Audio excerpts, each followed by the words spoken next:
சட்டமன்ற தேர்தல் நாளை நடைபெறவிருக்கும் நிலையில் திருச்சி மாவட்டத்தில் உள்ள வாக்குச்சாவடிகளில் செய்யப்பட்டிருக்கும் ஏற்பாடுகள் குறித்து செய்தியாளர் ரகுவரனிடம் கேட்கலாம். ரகுவரன், என்னென்ன ஏற்பாடுகள் மற்றும் என்னென்ன அறிவுறுத்தல்கள் வழங்கப்பட்டு வருகிறது?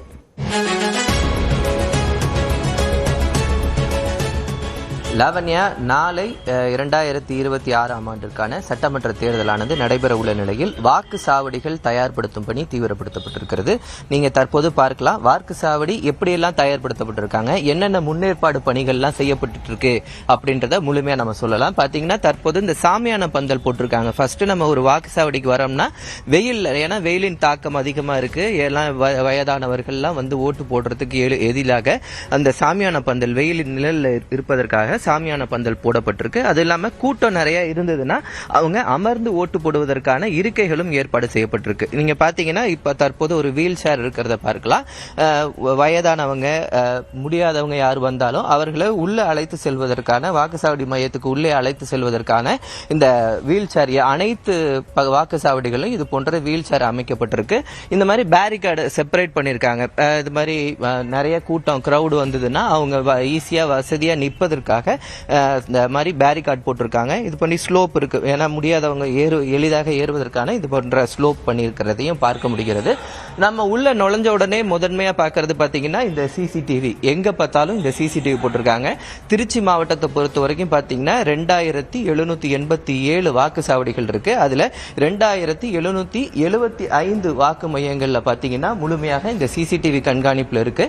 மலைப்பகுதிகளில் ஒரு 12 வாக்குச்சாவடிகள்ல மட்டும் இந்த சிசிடிவி கேமரா இல்லாம அங்க வந்து நெட்வொர்க் இல்லாதனால வெறும் கேமராக்களை வச்சு பண்ணியிருக்காங்க. நீங்க பார்க்கலாம், சேர், இருக்கைகள் அமர்வதற்கான சேர் மற்றும் ரொம்ப நேரம் நிற்கக்கூடியவங்களுக்கான அமர்வதற்கான இடங்கள் அனைத்தும் ஏற்பாடு செய்யப்பட்டிருக்க காட்சிகளை பார்க்கலாம். தற்போது நம்ம வாக்குச்சாவடிக்குள்ள போலாம். வாக்குச்சாவடிக்குள்ள என்னென்ன மாதிரியான வசதிகள் செய்யப்பட்டிருக்கு அப்படின்றத பார்க்கலாம். வாக்குச்சாவடிக்குள்ள நம்ம தற்போது இருக்கிறோம். இந்த ஒரு வாக்குச்சாவடியில பாத்தீங்கன்னா 2 கேமராக்கள் இருக்கிறத நீங்க பார்க்கலாம். வெளியில ஒரு கேமரா இருந்தது, உள்ள எனக்கு இப்ப மேல ஒரு கேமரா இருக்கு. ஒரு ஃபேன் வசதி செஞ்சிருக்காங்க, டேபிள் ஃபேன் வசதி மற்றும் ஏற்கனவே இங்க இருக்கிற ஃபேன் வசதி இருக்கு. அது இல்லாம டேபிள் ஃபேன் வசதி பண்ணிருக்காங்க. எக்ஸ்ட்ரா லைட் நிறைய போட்டிருக்காங்க. ஏன்னா நைட்டு 6 மணி வரைக்கும் இந்த வாக்குப்பதிவு நடக்கும். அதனால எந்த ஒரு வெளிச்ச குறைபாடுகள் எதுவும் இருக்கக்கூடாது அப்படின்றதுக்காக எங்க பார்த்தாலும் ஒரு வென்டிலேஷனோடைய அந்த வெளிச்சத்தோடையும் இருக்கிற மாதிரியான ஒரு வசதிகள் அனைத்தும் தயார் நிலையில் இருக்கு.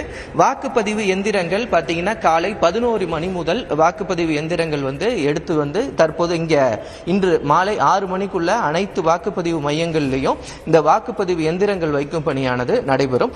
ஒவ்வொரு தொகுதிக்கும் பாத்தீங்கன்னா ஒரு மாடல் ஒரு வாக்குப்பதிவு மையம், பெண்கள் மட்டுமே முழுமையாக செயல்படுத்தக்கூடிய ஒரு வாக்குப்பதிவு மையம் உள்ளிட்டவையெல்லாம் செய்ய ஏற்பாடு செய்யப்பட்டிருக்கிறது. இளைஞர்கள் அவர்களது வாக்கு செலுத்துவதற்கு ஆர்வமாக வர வேண்டும் என்பதற்காக இளைஞர்கள் மட்டுமே கையாளக்கூடிய வகையில் ஒரு வாக்குச்சாவடி மையமும் ஏற்பாடு செய்யப்பட்டிருக்கு. லாவண்யா, விவரங்களுக்கு நன்றி ரகுவரன்.